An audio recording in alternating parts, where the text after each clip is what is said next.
കരയാറുണ്ടോ നിങ്ങൾ? കരയാറുണ്ടോ? ആണുങ്ങൾ കരഞ്ഞ മോശമാണ്. ആരാ പറഞ്ഞത്?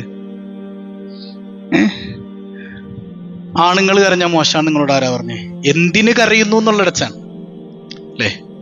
ചില കെട്ടിയന്മാരുണ്ട് രാവിലെ മുതൽ കെട്ടിയോക്കരുടെ അടുത്തിരുന്ന് വെറുതെ കരയും. കരഞ്ഞിട്ടുണ്ടോ നിങ്ങൾ? ഉണ്ടോ? എന്തിനായിരിക്കും നമ്മൾ കരഞ്ഞിട്ടുണ്ടാവുക? അള്ളാനെ ഓർത്ത് കരഞ്ഞ ആരെങ്കിലും ഉണ്ടോ കൂട്ടത്തില്? അള്ളാനെ ഓർത്ത് കരഞ്ഞവർ ഉണ്ടോ? സ്വർഗത്തെ ഓർത്തോ നരകത്തെ പേടിച്ചിട്ടോ അല്ല. പിന്നെ ഞാൻ ഇതേപോലെ ഒരു ക്ലാസ്സിൽ ചോദിച്ചു, അള്ളാനെ ഓർത്ത് കരഞ്ഞ ആരെങ്കിലും ഉണ്ടോന്ന് ചോദിച്ചു. ഒരു പയ്യൻ, അതെ ഞാൻ അന്ന് കരഞ്ഞതുപോലെ അള്ളാനെ ഓർത്ത് ഞാൻ കരഞ്ഞിട്ടില്ല. ചെന്നടാ, എൻ്റെ ഭാര്യ ലേബർ റൂമിൽ അഡ്മിറ്റ് ആയപ്പോ. ശരി, അള്ളാനെ ഓർത്ത് കരഞ്ഞല്ലേ? എങ്ങനെ കരഞ്ഞത്?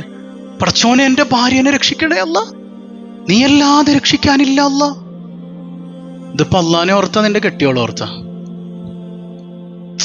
ആരോർത്ത കരഞ്ഞ്? നമ്മൾ അള്ളാനെ ഓർത്ത് കരയാന്ന് പറഞ്ഞാൽ എന്താ മനസ്സിലാക്കിക്കണത്? നമ്മുടെ കാര്യങ്ങളൊക്കെ പറഞ്ഞ് പടച്ചോനോട് സാധനം കൂടെ മേടിച്ചെടുക്കലാണ് അള്ളാനെ ഓർത്ത് കരയലാണെന്ന്. അങ്ങനെയാണോ?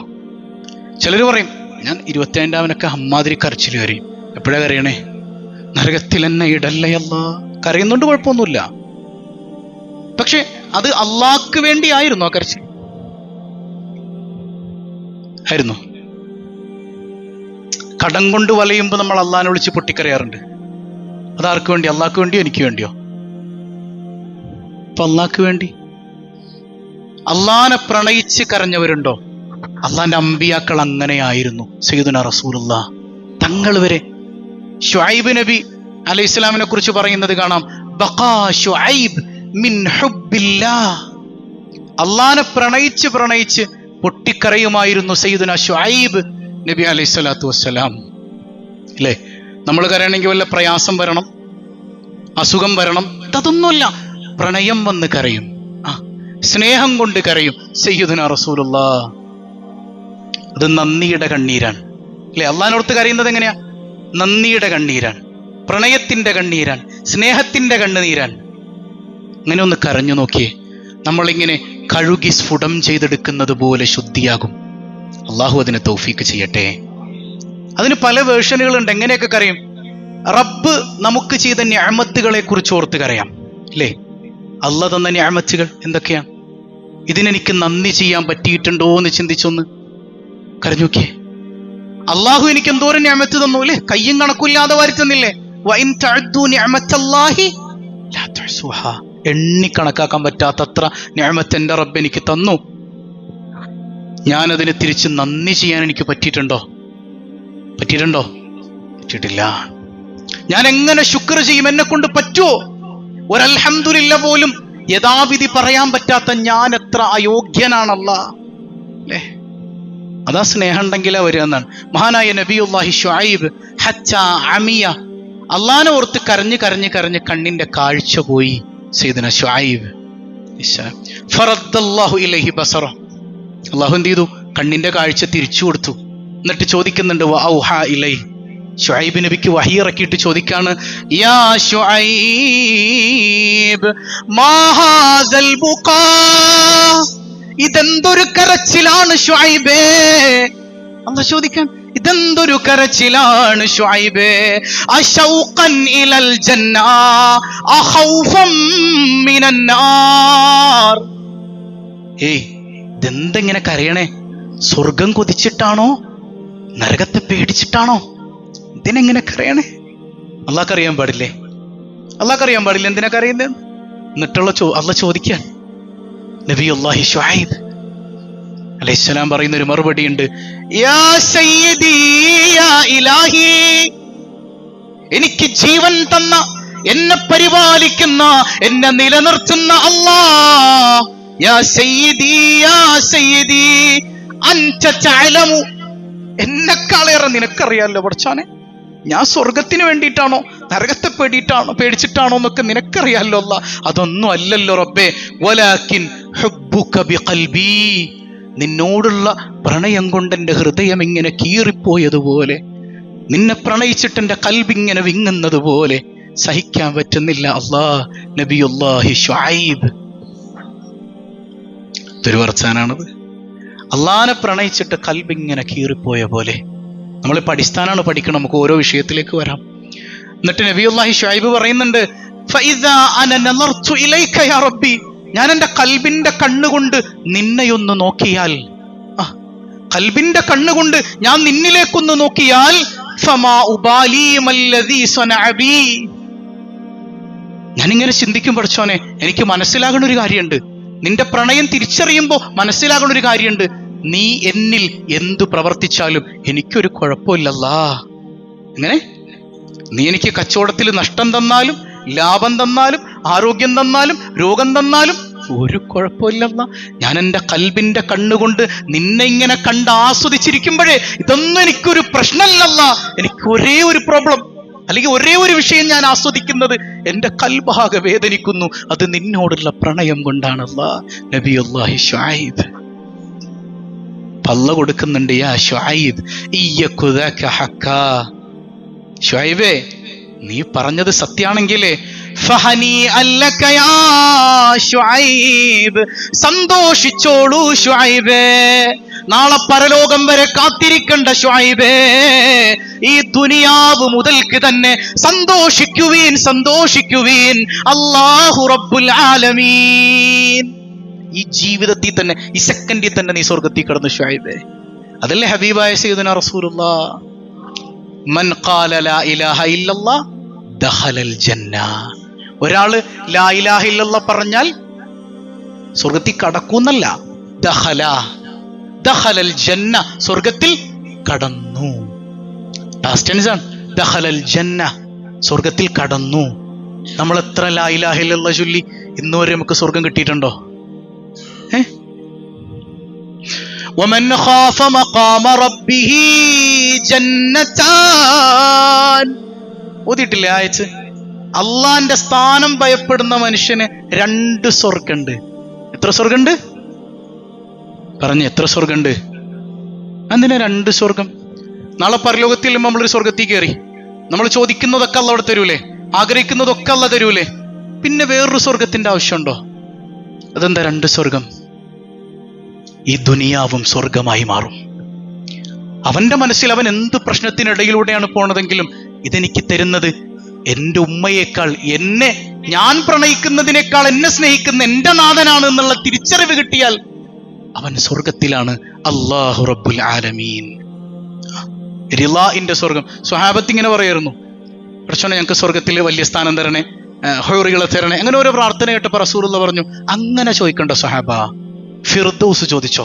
ഫിർദൗസ് അത് റിളാഇന്റെ സ്വർഗാണ്, റിളയുടെ സ്വർഗാണ്, അള്ളാന്റെ തൃപ്തിയുടെ വീടാണ്, പടച്ചോനെ തൃപ്തിപ്പെട്ടവർക്കുള്ള സ്വർഗാണ്. ഏത്? ജന്നത്തുൽ ഫിർദൗസ്. ഒരുമിക്കാൻ അള്ളാഹു തൗഫീക്ക് നൽകട്ടെ.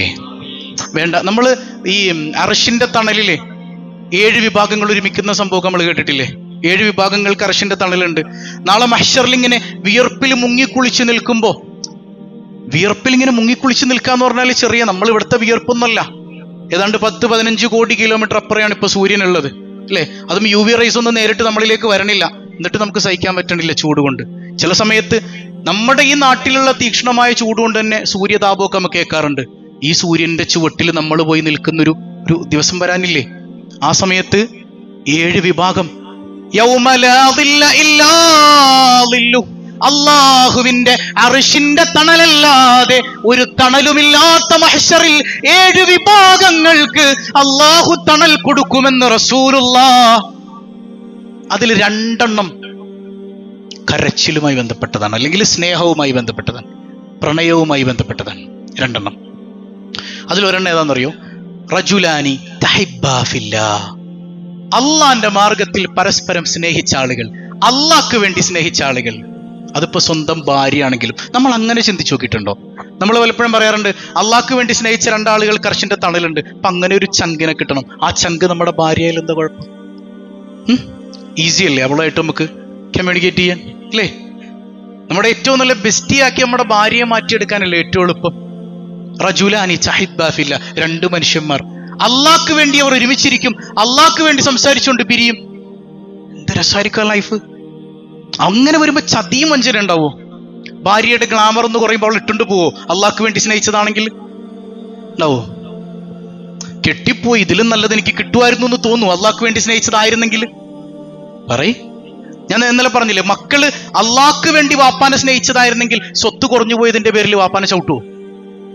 ഉമ്മാനെ ചീത്ത പറയോ?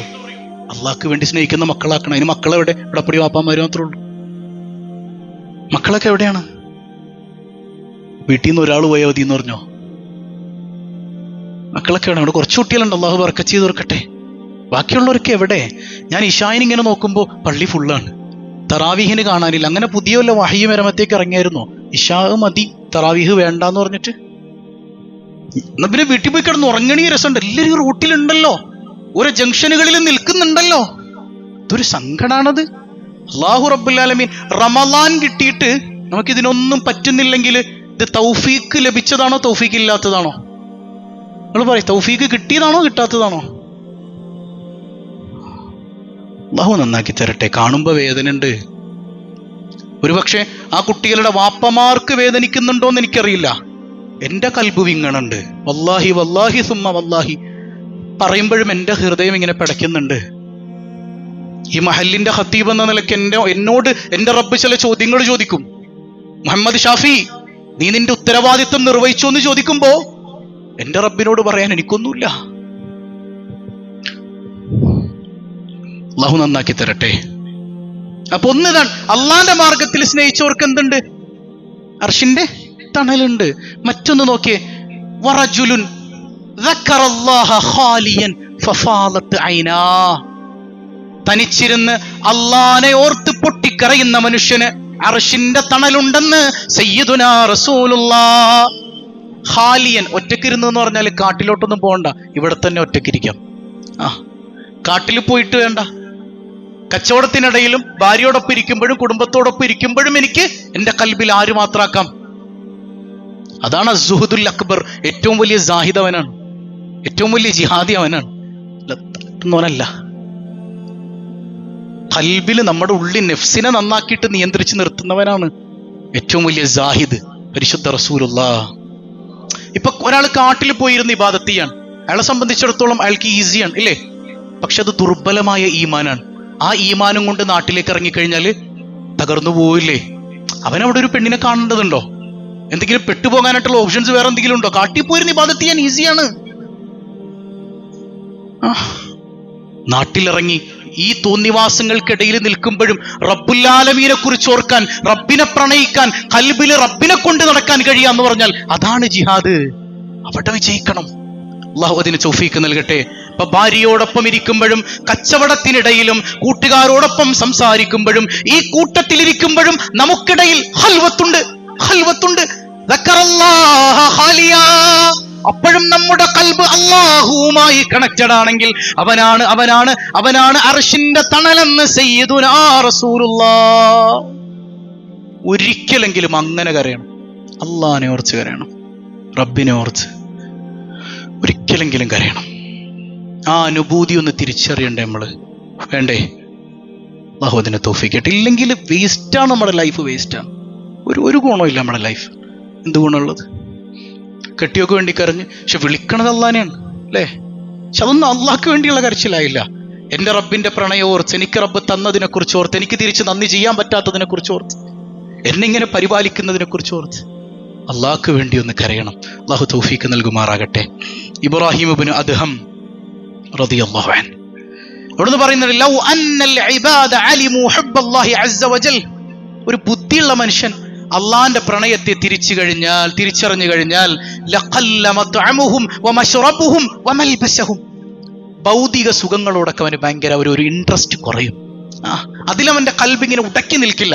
അവൻ സമ്പാദിക്കും, പക്ഷെ സമ്പത്തിൽ ഉടക്കി നിൽക്കും അവന്റെ കൽബ്? നിൽക്കോ? ഭൗതിക സുഖങ്ങളിൽ ഇങ്ങനെ ഉടക്കി നിൽക്കില്ല. അവന്റെ കൽബ് എങ്ങോട്ട് പോകും? അള്ളാഹുവിലേക്ക് പോകും. സുബ്ഹാനല്ലാഹ്. നമ്മൾ ഇന്നലെ ആ സ്നേഹം തിരിച്ചറിയാനുള്ള 5 വഴികൾ ഇങ്ങനെ പറഞ്ഞു വരികയായിരുന്നു അല്ലേ? ഒന്നാമത്തെ എന്തായിരുന്നു? നമുക്ക് ഏറ്റവും കൂടുതൽ ഇഷ്ടം എന്തിനാണ്? ഏറ്റവും കൂടുതൽ ഇഷ്ടം നമ്മളെ തന്നെയാണ് അല്ലേ? നിങ്ങൾ മറന്നുപോയോ? ആ പറഞ്ഞതിനെ കുറിച്ച് ആരെങ്കിലും പോയി ചിന്തിച്ചോ? ഇന്നലെ പറഞ്ഞ വിഷയത്തെക്കുറിച്ച് നമുക്ക് ഏറ്റവും ഇന്ന് പൗഡർ ഇട്ടോ ആരെങ്കിലും? ഇല്ല, റമദാൻ അതിൽ ഇട്ടേനെന്ന് പൗഡർ ഇടാ, സൺസ്ക്രീൻ എന്നാരെങ്കിലും തേച്ചോ? ഇല്ല, കുളിച്ചില്ലേ? സോപ്പിട്ടോ ഇല്ലേ? നന്നായി തേച്ചൊരിച്ച് കഴിയില്ലേ? മുഖമൊക്കെ നല്ല സൂപ്പറാക്കിയില്ലേ? എന്തുകൊണ്ടത്? എനിക്കെന്നോടൊരു ഇഷ്ടമില്ലെങ്കിൽ ഞാൻ മെനക്ക് കുളിക്കോ? എന്നോട് എനിക്ക് ഇഷ്ടമില്ലെങ്കിൽ ഞാൻ മര്യാദക്ക് കുളിച്ച് നടക്കുമോ? നിങ്ങൾ പറയും, ഒരു റെസ്പോൺസ് ഇല്ലല്ലോ. നടക്കുവോ? ഇല്ല. അപ്പൊ ഇതിനേക്കാൾ ഏറ്റവും കൂടുതൽ സ്നേഹിക്കപ്പെടാൻ യോഗ്യനാരാണ്? കാരണം എന്നെ കൊണ്ട് എന്തെങ്കിലും സ്വന്തം കഴിയോ? എന്നെ ജനിപ്പിച്ചതാരാ? എന്നെ ജീവിപ്പിച്ചതാരാ? നിലനിർത്തിക്കൊണ്ടിരിക്കുന്നതാരാ? വേറൊന്നും വേണ്ട. ചോദിക്കട്ടെ, നോമ്പ് തുറന്നിട്ട് ഭക്ഷണം കഴിച്ച എത്ര പേരുണ്ട് എന്ന് പറഞ്ഞേ? നോമ്പ് തുറന്നിട്ട് ഭക്ഷണം കഴിച്ച എത്ര പേരുണ്ട്? ഒരാളെ കഴിച്ചോളൂ. അപ്പൊ എന്താ 2 പ്രാവശ്യം ചോദിച്ചാലേ കൈവെക്കുള്ളൂ നിങ്ങൾ? ഞാൻ ചോദിക്കട്ടെ, ഭക്ഷണം കഴിച്ചോ? നിങ്ങൾ ശരിക്കും കൽബ് കൊണ്ട് ശ്രദ്ധിക്കണേ. ഭക്ഷണം കഴിച്ചോ? ആരാ കഴിച്ച്? നിങ്ങളാണോ? അല്ലെങ്കിൽ ഭാര്യയാണോ? ആരാ കഴിച്ച്? നിങ്ങൾ കഴിച്ചു. നിങ്ങൾക്ക് കഴിക്കാനുള്ള കഴിവുണ്ടോ?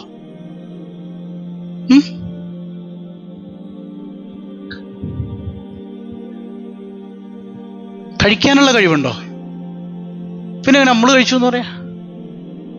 ഞാൻ കഴിച്ചു എന്ന് പറഞ്ഞാൽ എനിക്ക് കഴിക്കാനുള്ള കഴിവുണ്ടോ? ശരിക്കും ചിന്തിച്ചു നോക്കി. അങ്ങനെ ഉണ്ടായിരുന്നെങ്കിൽ നമ്മൾ ഭക്ഷണം കഴിച്ചിട്ട് ഈ പ്രാർത്ഥന പറയില്ലായിരുന്നല്ലോ. ഭക്ഷണം കഴിച്ചിട്ടുള്ള ദുആ എന്താണ്? അൽഹംദുലില്ലാഹില്ലദി അത്അമനി വസഖാനി വജഅലനി മിനൽ, എന്താ പറഞ്ഞത്? അൽഹംദുലില്ലാ, അല്ലാഹ്ക്കാണ് സർവസ്തുതിയും. അല്ലതി, എങ്ങനെയുള്ള അല്ലാഹ്? അത്അമനി, എന്നെ കഴിപ്പിച്ച അല്ലാഹ്. എങ്ങനെയുള്ള അല്ലാഹ്? ഒന്ന് ചിന്തിച്ചു നോക്കിയേ. ഭക്ഷണം മുമ്പിൽ കൊണ്ടുവന്ന് വെച്ചിട്ടുണ്ട് അല്ലേ? ഈ കൈ അനക്കാൻ കഴിവുണ്ടോ? നമുക്ക് സ്വന്തം കഴിവുണ്ടോ ഇത് അനക്കാൻ? ഇത് അനക്കിപ്പിക്കുന്നതാരാ? എന്നുറക്കെ പറഞ്ഞത്, അനക്കിപ്പിക്കുന്നതാരാ? ഈ ഭക്ഷണം ഇങ്ങനെ വാരിയെടുക്കാൻ നമുക്ക് കഴിവുണ്ടോ? എടുപ്പിക്കുന്നത്? വായിലേക്ക് വെക്കാൻ നമുക്ക് കഴിവുണ്ടോ? പറയ്. വെപ്പിക്കുന്നത്? ഇറക്കാൻ നമുക്ക് കഴിവുണ്ടോ? ഇറക്കിപ്പിക്കുന്നത്? സ്വയമേവ ദഹിക്കാൻ കഴിവുണ്ടോ? ദഹിപ്പിക്കുന്നത്? അപ്പൊ ഞാൻ കഴിച്ചു എന്ന് പറഞ്ഞതോ? എന്നെ കഴിപ്പിച്ചതാണവൻ. എന്നെ കഴിപ്പിച്ച അല്ലാഹ്. നമുക്ക് ഭക്ഷണം വാരിത്തരുന്ന ഉമ്മാനോട് ഭയങ്കര സ്നേഹമാണല്ലേ? അല്ലേ? കുഞ്ഞിലെ നമുക്ക് ഭക്ഷണം ഇങ്ങനെ, നിങ്ങൾ ചിന്തിച്ചു നോക്കി, നമ്മുടെ കൈ, അനക്കമില്ലാത്ത കൈ, ഈ കൈ ഇങ്ങനെ അനക്കി നമ്മളിങ്ങനെ കൊണ്ടുപോയി വാരി ഭക്ഷണം കഴിപ്പിക്കുന്ന ഒരു അല്ലാഹനെ കുറിച്ച് ചിന്തിച്ചു നോക്കി. എനിക്ക് വാരിത്തരുന്ന അല്ലാഹ്, എനിക്ക് വാരിത്തരുന്ന ഈ കയ്യെ അനക്കി ഒരു ഗ്ലാസ് എടുക്കാനുള്ള കഴിവ് എനിക്കുണ്ടോ? പറയുണ്ടോ? എടുപ്പിക്കുന്നതാരാ? ഈ വെള്ളം ഇങ്ങനെ വായിലേക്ക് വെച്ച് കുടിക്കാനുള്ള കഴിവുണ്ടോ? കുടിപ്പിക്കുന്നതാരാ? എന്നെ വെള്ളം കുടിപ്പിക്കുന്ന അല്ലാഹ്. എനിക്ക് പിടികിട്ടിയ മക്കളെ. കുളിക്കാനായിട്ടേ ഈ ഷവർ ഇങ്ങനെ തിരിക്കാനായിട്ട് കഴിവുണ്ടോ? എനിക്ക് ഉണ്ടോ? എനിക്ക് കഴിവുണ്ടോ? നിങ്ങൾ പറയും. ഇല്ല. ഇതാരാ നമുക്ക് ഈ ഷവർ ഇങ്ങനെ ഓപ്പൺ ചെയ്യാൻ? ആരാ നമ്മൾ കൊണ്ട് ഓപ്പൺ ചെയ്യിപ്പിക്കുന്നേ? ഈ വെള്ളം സ്വയം ഇങ്ങനെ വന്ന് വീഴോ? വെള്ളത്തിന് കഴിവുണ്ടോ? ഉണ്ടോ? ആരാ വെള്ളം ഇങ്ങനെ വീഴ്ത്തുന്നേ? എന്നെ കുളിപ്പിക്കുന്ന അല്ലാഹ്. പിടികിട്ടിയോ സാധനം? ഇതെല്ലാം കഴിഞ്ഞ് വന്ന് നല്ല കുട്ടപ്പനായി ഡ്രസ് ഇങ്ങനെ ഇടാൻ നേരിച്ചേ, പാൻസ് ഇങ്ങനെ ഇടാൻ, ഈ പാൻറ് ഇടാനുള്ള കഴിവ് എനിക്കുണ്ടോ? ആരാ എന്നെ പാൻസ് ധരിപ്പിക്കുന്നത്? ഇതെല്ലാം ചെയ്യിപ്പിക്കണത് ആരാ? അങ്ങനെയുള്ള റബ്ബിനെ പ്രണയിച്ചില്ലെങ്കിൽ മനുഷ്യരെ പിന്നെ ആരെയാ നമ്മൾ സ്നേഹിക്കണത്? ആരെ സ്നേഹിക്കണത്? കെട്ടിയോള് ഫുഡ് ഉണ്ടാക്കി കൊണ്ടുവന്നു എന്ന് പറയും. കെട്ടിയോള ഫുഡ് ഉണ്ടാക്കിയത്? അവൾക്ക് സ്വന്തമായിട്ട് ഉണ്ടാക്കാൻ കഴിവുണ്ടോ? അവളെ കൊണ്ട് ഉണ്ടാക്കിപ്പിച്ചതാരാ? എനിക്ക് ഭക്ഷണം റെഡിയാക്കി തന്ന അല്ലാഹ്. അപ്പൊ ഞാൻ എന്നെ എന്തെല്ലാം കാരണങ്ങൾ കൊണ്ട് സ്നേഹിക്കാൻ നമ്മൾ നോക്കി നടക്കുന്നുണ്ടോ? അതൊന്നും സ്വയമേവ ഉള്ളതല്ല. അതെല്ലാം ആരിലേക്കാണ് പോണത്? അല്ലാഹ്. അപ്പൊ ആ കാരണം കൊണ്ട് തന്നെ ഏറ്റവും കൂടുതൽ സ്നേഹിക്കപ്പെടാൻ അർഹൻ ആര് മാത്രമാണ്? അല്ലാഹു റബ്ബുൽ ആലമീനാണ്. ഇൻഷാ അല്ലാഹ് അതിന്റെ വിശദീകരണങ്ങളൊക്കെ വരും. ലൗ അറഫ ഹഖൽ മഅരിഫതി ലഅലിമ അന്നൽ മുഹ്സിന ഇലൈഹി ഹുവ അല്ലാഹു ഫഖത്ത്. രണ്ടാമത്തെ വിഷയം നമ്മൾ പറഞ്ഞു, നമുക്ക് ഒരാളോട് സ്നേഹം തോന്നാനായിട്ട് അയാളിൽ നിന്ന് സഹായം കിട്ടിക്കഴിഞ്ഞാൽ നമുക്ക് സ്നേഹം തോന്നൂലേ? പറഞ്ഞു, അയാളിൽ നിന്ന് സഹായം കിട്ടിയാൽ സ്നേഹം തോന്നും. യഥാർത്ഥത്തിൽ അല്ലാഹു അല്ലാതെ ഒരാളും ഒരാളെയും സഹായിക്കുന്നില്ല. ചുരുക്കാണ്ട് വേഗം പറഞ്ഞു തീർക്കാൻ, ബോറടിക്കണ്ടോ? യഥാർത്ഥത്തില് അല്ലാഹു അല്ലാതെ ഒരാളും ഒരാളെയും സഹായിക്കുന്നില്ല. ആരെങ്കിലും സഹായിക്കുന്നുണ്ടോ? സഹായിക്കുന്നവൻ ആര് മാത്രാണ്? അല്ലാഹു മാത്രാണ്. ഇപ്പൊ ഒരു ഉദാഹരണം പറഞ്ഞാല് വ്യത്യസ്ത വീക്ഷണങ്ങളുണ്ട് അതിന്. മനുഷ്യൻ ഒരാളെ സഹായിക്കുന്നുണ്ടെങ്കിൽ അത് അവന് വേണ്ടി തന്നെയാണ്. എന്താണ് പറഞ്ഞത്? മനുഷ്യൻ ഒരാളെ സഹായിക്കുന്നുണ്ടെങ്കിൽ അത് ആർക്ക് വേണ്ടിയാണ്? അവന് വേണ്ടി തന്നെയാണ്. ഒരു ലാഭവുമില്ലാതെ മനുഷ്യൻ സഹായിക്കുക എന്ന് പറയുന്നത് മുഹാലാണ്, അസംഭവ്യമായ കാര്യമാണ്. ഒരു ലാഭമില്ലാതെ സഹായിക്കുന്ന ഒരൊറ്റ മനുഷ്യനും ഈ ദുനിയാവിലില്ല. യുക്തിവാദിയാണെങ്കിലും മുനാഫിക്കാണെങ്കിലും മുഅ്മിനാണെങ്കിലും സഹായിക്കുന്നത് കാര്യലാഭത്തിന് വേണ്ടിയാണ്. ഇപ്പൊ മുനാഫിക്കും യുക്തിവാദിയൊക്കെ എങ്ങനെയാ സഹായിക്കണേ? സഹായം കൊടുക്കുമ്പോ നാലാള് അറിയണം. മുഅ്മിനോ പിന്നെന്ത് വേണം? പടച്ചോൻ എത്ര തരാന്ന് പറഞ്ഞിട്ടുണ്ട്? 1 70 തരാന്ന് പറഞ്ഞിട്ടുണ്ട്. പിന്നെ 1 100 തരാന്ന് പറഞ്ഞിട്ടുണ്ട്. 700 തരാന്ന് പറഞ്ഞിട്ടുണ്ട്. അല്ലേ? അള്ളാഹു നമ്മളെ സഹായിക്കുന്നതോ? അള്ളാഹു നിനക്ക് കണ്ണ് തന്നത് അള്ളാഹ്ക്ക് തിരിച്ചെന്തെങ്കിലും കിട്ടാനാണോ? അള്ളാഹു നിനക്ക് ചെവി തന്നത് അവന്റെ നിലനിൽപ്പിന് വേണ്ടി നീ എന്തെങ്കിലും കൊടുക്കാനാണോ? ആണോ? അല്ല. അള്ളാഹു എല്ലാം വാരിക്കോരി തന്നവനാണ്. അപ്പൊ അവനല്ലാതെ പിന്നെ ആരാണ് സഹായിക്കുന്നത്? ഇനി യഥാർത്ഥത്തിൽ അല്ലാതെ സഹായിക്കുന്നവനില്ല എന്ന് പറയുമ്പോഴും പടച്ചറബ് നമുക്കൊന്നും ആകാശത്തു നിന്ന് നൂലിൽ കെട്ടി ഇറക്കി തരാറില്ല, അല്ലേ? ഇപ്പൊ ഒരു എക്സാമ്പിൾ പറഞ്ഞാല്, ഒരു അബ്ദുള്ളക്കാക്ക് 100 രൂപ വേണം. അതിനുവേണ്ടി ഒരു മമ്മദാജിയെ അള്ള മാധ്യമമാക്കി. അള്ള എന്ത് ചെയ്തു? മാധ്യമമാക്കി. ചിലർ പറയാറുണ്ട്, മമ്മദാജി ഉണ്ടായതുകൊണ്ട് പടച്ചോനെ എന്റെ മോക്കടെ കല്യാണം അങ്ങ് കഴിഞ്ഞു. മമ്മദാജി ഉണ്ടായതുകൊണ്ട്, അതായത് നമ്മൾ ശരിക്കും അസ്ബാബിന്റെ വിഷയത്തിൽ ശിർക്ക് ചെയ്യുന്നവരാ. ഉള്ളിന്റെ ഉള്ളിൽ കൂടെ കാരണങ്ങളിലേക്ക് കണക്റ്റഡ് ആയി കിടക്കുകയാണ്. മുസബ്ബിബുൽ അസ്ബാബ്, എല്ലാ കാരണങ്ങളെയും നിയന്ത്രിക്കുന്ന ജഗന്നിയന്താവിലേക്ക് നമ്മുടെ കൽബ് പോണില്ല. ഒരു ഹാജിയാര് വന്ന് കുറച്ച് പൈസ തന്നു, മോളുടെ കല്യാണം നടത്തി തന്നു. അല്ലാഹുവിന്റെ ആചാരങ്ങളില്ലായിരുന്നെങ്കിൽ.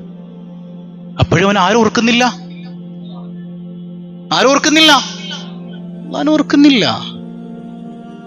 മുസബ്ബിബുൽ അസ്ബാബ് ആരാണ്? കാര്യങ്ങളൊക്കെ നിയന്ത്രിക്കുന്നത് ആരാണ്? മറ്റത് അള്ളാഹ് നമുക്കൊരു മാധ്യമത്തെ തരാൻ, അതിലൂടെ ആരിലേക്ക് യാത്ര ചെയ്യാൻ? അല്ലാഹു റബ്ബുൽ ആലമീനിലേക്ക് യാത്ര ചെയ്യാൻ. അപ്പൊ നന്ദി പറയണ്ടേ ഹാജിയാർക്ക്? ഹാജിയാർക്ക് എങ്ങനെയാ നന്ദി പറയാ? ഹാജിയാർക്ക് എങ്ങനെ നന്ദി പറയാ? ജസാക്കല്ലാഹു ഖൈറൻ. ഇതാണ് നന്ദി. എങ്ങനെ പറയണത്? ഒരാൾ നമുക്കൊരു ഉപകാരം ചെയ്ത് എന്താ പറയണ്ടേ? അള്ളാഹു നിങ്ങൾക്ക് അക്കൂട്ടത്തിലൊരു സാധനം കൂടെ പറയണം, അൽഹംദുലില്ലാ. അത് ഹാജിയാർക്കാണോ? ഈ ഹാജിയാർ ഇങ്ങോട്ട് പറഞ്ഞയച്ചതാരാ? അല്ലാഹ്. അപ്പൊ യഥാർത്ഥത്തിൽ ഒരാളും ഒരാളെയും സഹായിക്കണില്ല. സഹായിക്കുന്നവൻ ആര് മാത്രാണ്? ഇയ്യാക നസ്തഈൻ. നിന്നോട് മാത്രമാണ് നിങ്ങൾ സഹായം ചോദിക്കുന്നത്. എന്റെ വാപ്പാനോട് ചോദിക്കണില്ല, ഉമ്മാനോട് ചോദിക്കണില്ല, റസൂലുള്ളാഹിനോട് ചോദിക്കണില്ല. ഞാൻ എന്റെ വാപ്പാനോട് ചോദിക്കുന്നതും ഉമ്മാനോട് ചോദിക്കുന്നതും സ്വഹാബത്ത് വന്ന് റസൂലുള്ളാഹിനോട് ചോദിക്കുന്നതും നമ്മൾ റസൂലുള്ളാഹിനോട് ചോദിക്കുന്നതും നമുക്ക് തരുന്നതാരാണ്? അല്ലാഹ്. ഇതിലെവിടെ ശിർക്ക്? ഇതിൽ ആരല്ലാനെ പങ്കുചേർക്കുന്നത്? ഇത്ര വിവരമില്ലാത്ത ജൽപ്പനങ്ങളാണ്. അള്ളാനെ പഠിച്ചില്ലെങ്കിൽ നമ്മൾ തകരൂട്ടോ, നമ്മുടെ ഈമാൻ തകരും. അള്ളാനെ പഠിച്ചില്ലെങ്കിൽ ഈമാൻ തകരും. അല്ലാഹു മനസ്സിലാക്കാൻ തൗഫീഖ് ചെയ്യട്ടെ. സയ്യിദ്ന ബിലാൽ റസൂലുള്ളാഹിന്റെ ഖബറിന്റെ അടുക്കൽ വരികയാണ്. യാ റസൂലല്ലാഹ് ഇസ്തസ്ഖി ഉമ്മത്തിക്. ഉമ്മത്തിന് മഴ തരണേ നബിയെ. ഉമ്മത്തിന് വേണ്ടി അള്ളാഹിനോട് മഴയെ ചോദിക്കണേ നബിയെ. ആരാ ചോദിക്കണേ? ബിലാലുൽ മുസ്നി എന്ന സ്വഹാബിയാണ്. ആ സ്വഹാബിക്കറിയാം മഴ തരുന്നത് ആരല്ല? റസൂലുള്ളാഹി മാധ്യമമാണ്. മഴ തരുന്നവനാരാണ്? ഇത്രയേ ഉള്ളൂ ഇതിൽ വിശ്വസിക്കാനായിട്ട്. അതിൽ വേറെ വലിയ ഒരുപാട് വിഷയങ്ങളുടെയോ കെട്ടുമാറാപ്പിന്റെ ഒന്നും ആവശ്യമില്ല. അള്ളാഹു അല്ലാതെ യഥാർത്ഥത്തിൽ സഹായിക്കുന്നവനാരുമില്ല. ഡോക്ടറെ അടുത്ത് പോയിട്ട്, ഡോക്ടർ ഭയങ്കര പനിയാണ്, ഒരു ഇഞ്ചക്ഷൻ തരണേ. ഡോക്ടറാണ് എന്റെ രോഗം മാറ്റുന്നത്? പിന്നെ ആരാണ്? അല്ലാഹ് അല്ലേ? പറയും അള്ളാഹു അല്ലേ? അള്ളാഹു മാത്രമാണ് സഹായി എന്നാണ് പറഞ്ഞത്. അപ്പൊ രണ്ട് കാര്യങ്ങൾ നമ്മൾ പറഞ്ഞു. ഒന്ന്, നമ്മൾ സ്വന്തത്തെ സ്നേഹിക്കുന്നുണ്ട് അല്ലേ? ഈ സ്വന്തം എന്ന നിലക്ക് സ്നേഹിക്കാൻ മാത്രം നമ്മളിൽ എന്തെങ്കിലും ഉണ്ടോ? ഇതൊക്കെ ആരുടേതാണ്? നല്ലതാണ്. രണ്ടാമത്, സഹായം കൊണ്ട് ഒരാളെ നമ്മൾ ഇഷ്ടപ്പെടുകയാണെങ്കിൽ ആ സഹായമെല്ലാം അതിൻ്റെ എല്ലാം ഉടമ ആരാണ്? ആ നിലക്കും സ്നേഹിക്കപ്പെടാൻ അർഹൻ ആര് മാത്രാണ്? പറഞ്ഞ ആര് മാത്രാണ്? അല്ലാഹു മനസ്സിലാക്കാൻ തൗഫീഖ് ചെയ്യട്ടെ. ഈ വിശ്വാസം ഒരിക്കലും നഷ്ടപ്പെട്ടു പോകാൻ പാടില്ല. ഇനി ഇൻഷാ അല്ലാഹ് ബാക്കി 3 കാര്യങ്ങളിൽ അടുത്തത് സൗന്ദര്യമാണ് അല്ലേ? സുന്ദരനായ അള്ളാഹ്, ജമീൽ, അള്ളാഹു ജമീലാണ്, അള്ളാഹു ജമാലാണ് അല്ലേ? അള്ളാഹു ഭംഗിയുള്ളവനാണ്. ആ ഭംഗി എന്താണെന്ന് തിരിച്ചറിയണ്ടേ? വേണ്ടേ? അത് നമുക്ക് നാളെ പഠിക്കാം ഇൻഷാ അല്ലാഹ്. ഉൾക്കൊള്ളാൻ അള്ളാഹു തൗഫീഖ് നൽകുമാറാകട്ടെ.